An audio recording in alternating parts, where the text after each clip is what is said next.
निज हाथ में माटी और पिचु काढ़ी भल करी देखिले विधायक।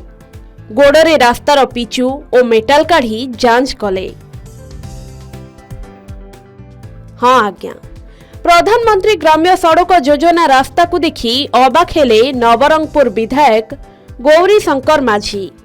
रास्ताटी मात्र 4 मास तले निर्माण होइथिबा जानी आहुरी तातिले। उपस्थित विभागीय अधिकारी उपरे भीषण बिगिड़िले। तुरंत दोषी अधिकारी और ठेकेदार विरुद्ध एक्शन नेबाकू तागिद कले। नवरंगपुर नंदाहांडी ब्लॉक अंतर्गत खुंटिया छक निकटरे निर्माण होइथिबा प्रधानमंत्री ग्राम्य सड़क योजना रास्ता को देखिबा परे ए प्रतिक्रिया देखिबाकू मिलिछि विधायकंकर।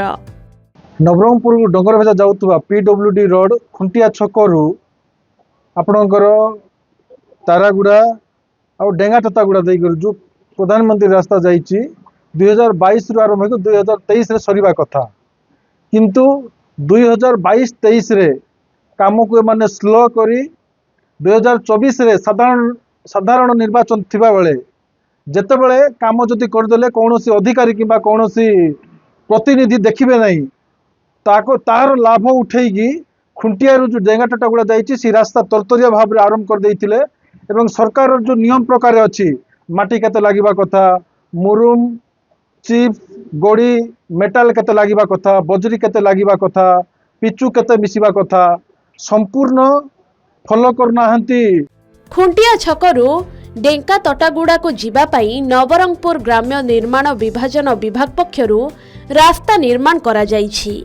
रास्तार पार्श्वरे लागिथिबा फलक अनुसार एही रास्ता 2,30,63,हजार टंका व्यय अटकल प्रधानमंत्री सड़क योजना रे सामिल होइथिला। 2022 मसीह कार्य आरंभ होई 2023 मसीह शेष होइथिला। तेबे लेखा अनुसार नुहे, प्रकृत रे एही रास्तार निर्माण काम गत मे मासरे समाप्त होइछि। आउ एबे एभली शोचनीय अवस्था।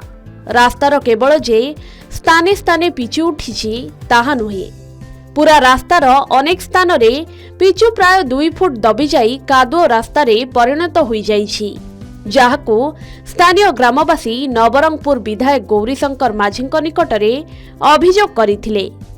अन्यपटे विभागीय अधिकारी निम्नमानर काम कथा स्वीकार करिथिले मध्य किछि सफेई देइछन्ति। तेबे ठिकादार निज खर्चरे पुणी थरे रास्ता निर्माण करिवे बोली कहिसन्ति ग्राम्य निर्माण विभाजन रो एसडीओ। आमर आज्ञा आदि 300 रास्ता 10 टन कैपेसिटी आम सब बन डिजाइन अनुसार, किंतु आम जो बन प्रेसर नाला गाड़ी आम काम आरंभ प्रेसर चली 25 टन पाखापाखि लोड्र गाड़ी जाऊँगी, जहाँफल कि रास्ता टी दबी जाए आम या पूरा उठेना भल भाव कर। एभली भावे जनप्रतिनिधि माने काम कले साधारण लोकंक अनेक समस्या दूर होई पारिबो। नवरंगपुरु फाल्गुनी पात्रंक रिपोर्ट, के न्यूज ओडिशा।